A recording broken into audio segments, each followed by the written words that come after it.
이반은 집으로 돌아가지 않고 그 길로 곧 까제리나를 찾아갔다. 그의 모습은 그녀를 놀라게 했다. 그는 마치 꼭 미친 사람 같았다. 그는 스메르 자코프의 말을 세세한 점까지 남김없이 그녀에게 털어놓았다. 그러고는 아무리 까제리나가 타일러도 마음을 가라앉히지 못하고 줄곧 방안을 이리저리 돌아다니면서 이따금 괴상한 소리를 짓거려댔다.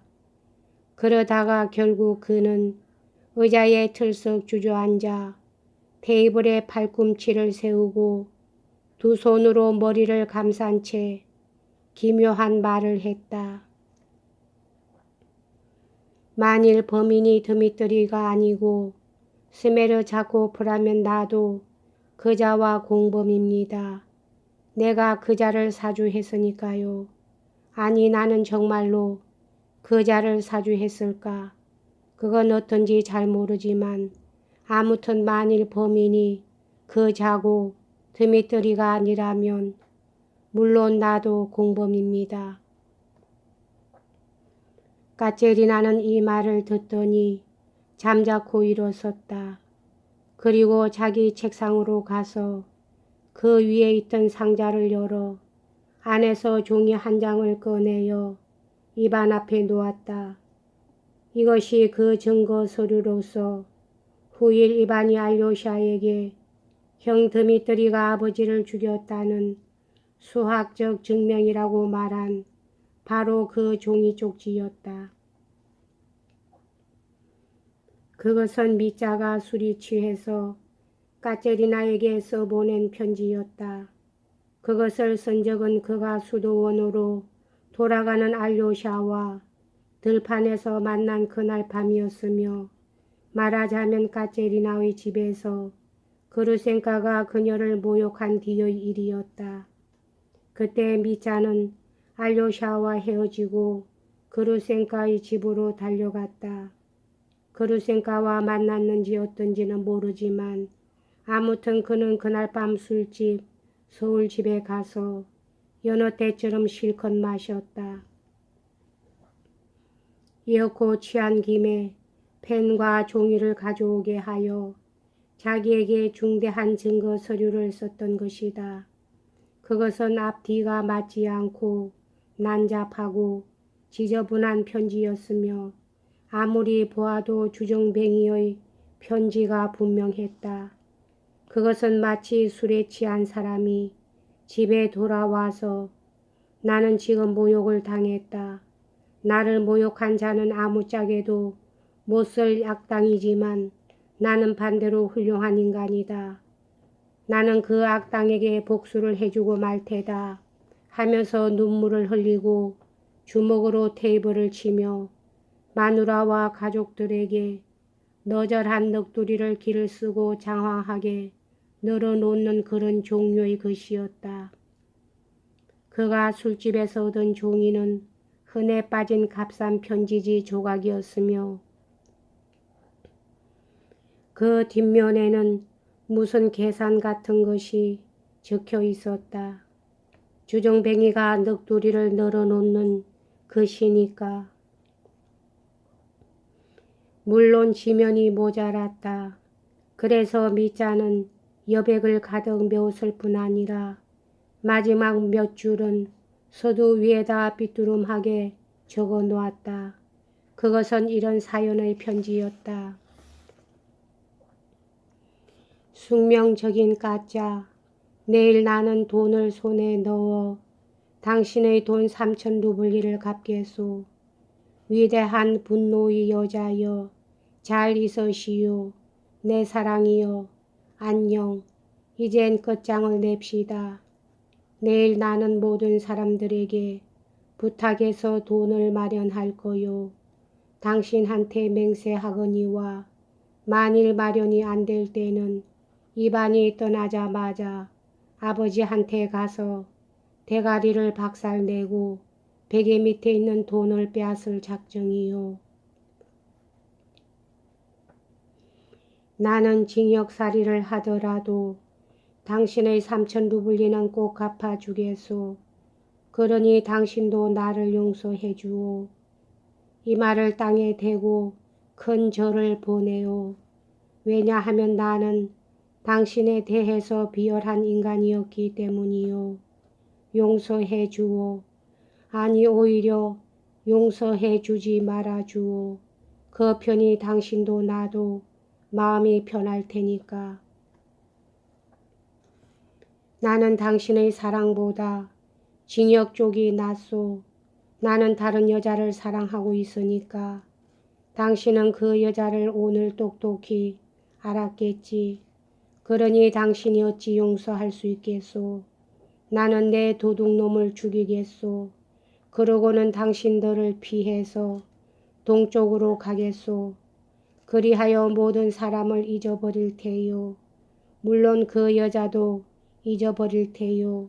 나를 괴롭히는 것은 당신뿐이 아니라 그 여자도 역시 마찬가지요. 그럼 안녕. 부침, 나는 저주의 말을 쓰으나 그래도 당신을 존경하고 있소. 나는 내 가슴의 소리를 듣고 있소. 당신의 줄이 한 가닥 남아서 울리고 있소. 차라리 내 심장을 2조각으로 잘라버렸으면 좋으련만. 나는 나를 죽이겠소. 그러나 먼저 그 개부터 죽여줘야지. 그 개한테서 3천 루블리를 빼앗아 당신에게 던져줄 테요. 나는 당신에 대해서 악당은 될지언정 도둑놈은 안 될 생각이요. 3천 루블리를 기다리시오. 그 개는 자기 침대 밑에 장밋빛 리본으로 그 돈을 묶어 두었소. 나는 도둑이 아니요. 다만 내 도둑놈을 죽이는 거요. 까짜, 나를 경멸하는 눈으로 보지 마시오. 틈이 떨이는 도둑이 아니라 살인자요. 나는 꿋꿋하게 서서 당신의 오만을 참지 않아도 좋도록 아버지를 죽이고 나를 파멸시키리다. 당신을 사랑하지 않기 위해서도. 부침, 당신의 발에 입을 맞추며 안녕. 덧붙임, 까짜, 누군가 나한테 돈을 주도록 하느님께 빌어주시오. 그러면 내 손을 피에 물들이지 않아도 될 테니까. 그러나 아무도 주지 않으면 나의 손은 피투성이가 될 거요. 제발 나를 살려주시오. 당신의 노예이자 적인 까라마조프. 이반은 이 증거 서류를 읽고 나자 확신을 갖고 일어섰다. 그러고 보면 범인은 형이고 스메르자코프가 아니다. 스메르자코프가 아니라면 저 이반 자기도 아닌 셈이다. 이 편지는 갑자기 그의 눈에 수학적인 의미를 지닌 것으로서 비치어 왔다. 이제 그 편지로 봐서 미자의 죄를 의심할 이유가 조금도 없어졌다. 아울러 미리 말해 둘 것은 미자가 스메르자코프와 공모해서 죽였는지도 모른다는 의구심은 이반의 마음에 조금도 일어나지 않았다는 점이다. 또 그러한 일은 이치에도 맞지 않았다. 이반은 그만 안심하고 말았다. 이튿날 스메르자코프와 그 조롱을 생각하니 그는 자기 스스로도 어처구니 없다는 생각이 들었다. 며칠이 지나니 스메르자코프에게 의심을 하고 그토록 신경을 쓴 일이 놀라울 정도였다. 그는 스메르자코프를 멸시해버리고 그 일을 잊어버리려고 마음먹었다. 이리하여 한 달이 지났다. 그는 이제 아무에게도 스메르자코프에 관해서 물어보지 않았다. 그러나 그가 중병을 앓고 있으며 제정신이 아니라는 소식을 2번쯤 지나가는 이야기로 들은 적은 있었다. 결국 미쳐서 죽나 봅니다. 한 번은 젊은 의사 바르빈스키가 이렇게 말했다. 이반은 이 말을 기억에 새겨두었다. 그 달 마지막 주에 이반은 자기도 매우 건강이 나빠졌다는 것을 느끼게 되었다. 공판 전에 까테리나가 모스크바에서 부른 의사에게로 그는 진찰을 받으러 갔다. 그 무렵 그와 까테리나의 관계는 극도로 긴장되어 있었다. 두 사람은 서로 사랑하는 적과 같았다. 불과 한순간에 지나지 않았지만 까테리나가 격렬한 사랑을 가지고 미자에게 돌아간 사실은 이반을 미치도록 격분시켰다. 이상하게도 필자가 앞에서 선 까테리나의 집에서의 마지막 장면 때까지, 다시 말해서 알료샤가 미자를 면회하고 까테리나의 집에 들렸을 때까지 이반은 한 달 동안이나 한 번도 그녀의 입에서 미자의 범행을 의심하는 듯한 말투를 들은 적이 없었다. 그러면서도 그녀는 몇 번이나 미자에 대한 사랑을 부활시켜서 이반의 거센 정오를 일깨워 놓았던 것이다. 그리고 또 한 가지 주의할 일은 그는 미자에 대한 자기의 증오가 하루하루 커가고 있다는 것을 느끼면서도 동시에 그 증오가 까테리나의 사랑의 부활 때문이 아니라 그가 아버지를 죽였기 때문이라고 스스로 자위하고 있었다는 점이다. 그는 이 점을 충분히 느끼고 있었고 또 의식도 하고 있었다. 그럼에도 불구하고 그는 공판 열흘 전에 미자를 찾아가서 형의 도주 계획을 꺼냈다.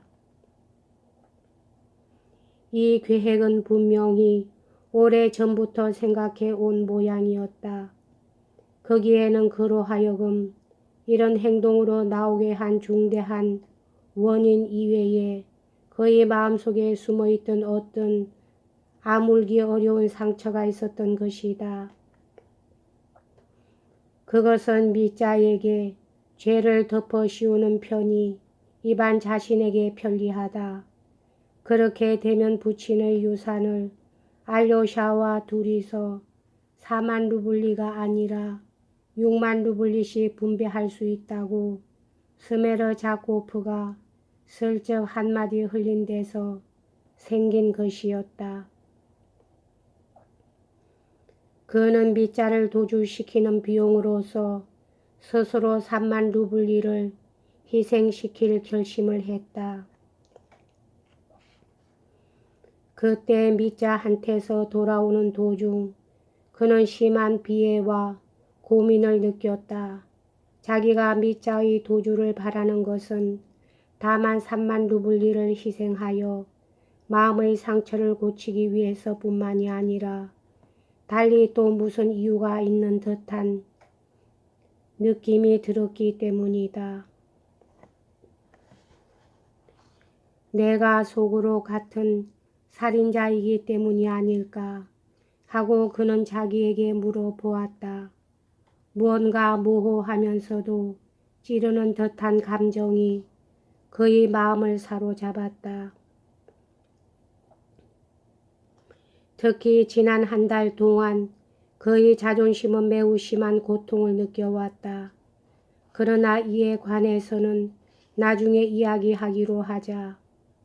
이반은 알료샤와 이야기를 나눈 뒤 자기 집 초인종에 손을 댔다가 갑자기 스메르자코프를 찾아갈 생각을 했다. 그것은 별안간 그의 가슴 속에 솟아오른 일종의 유별난 분노의 감정에 쫓겨서였다.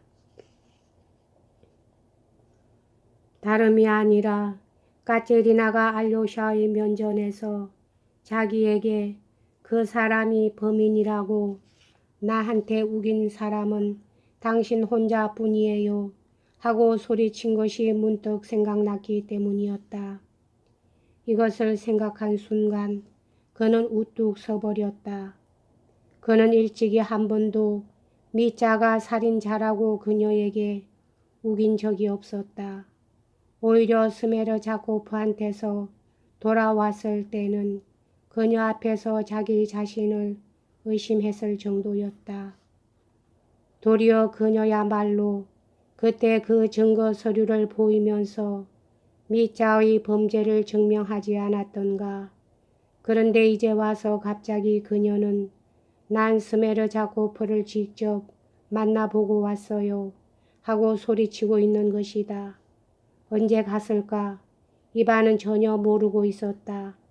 그러고 보면 그녀는 미자의 범죄를 완전히 믿지 않고 있는 것이다. 스메르자코프는 그녀에게 뭐라고 말했을까? 대체 그자는 무슨 말을 했을까? 그의 마음은 무서운 분노에 불타올랐다. 어째서 30분 전에 그녀의 이 말을 근성으로 듣고 소리도 지르지 않았던가. 알 수 없었다. 그는 초인종에서 손을 떼고 스메르자코프의 집으로 향했다. 이번에는 그 놈을 죽여버릴지도 모른다 하고 그는 걸어가면서 생각했다. 여기까지 하겠습니다.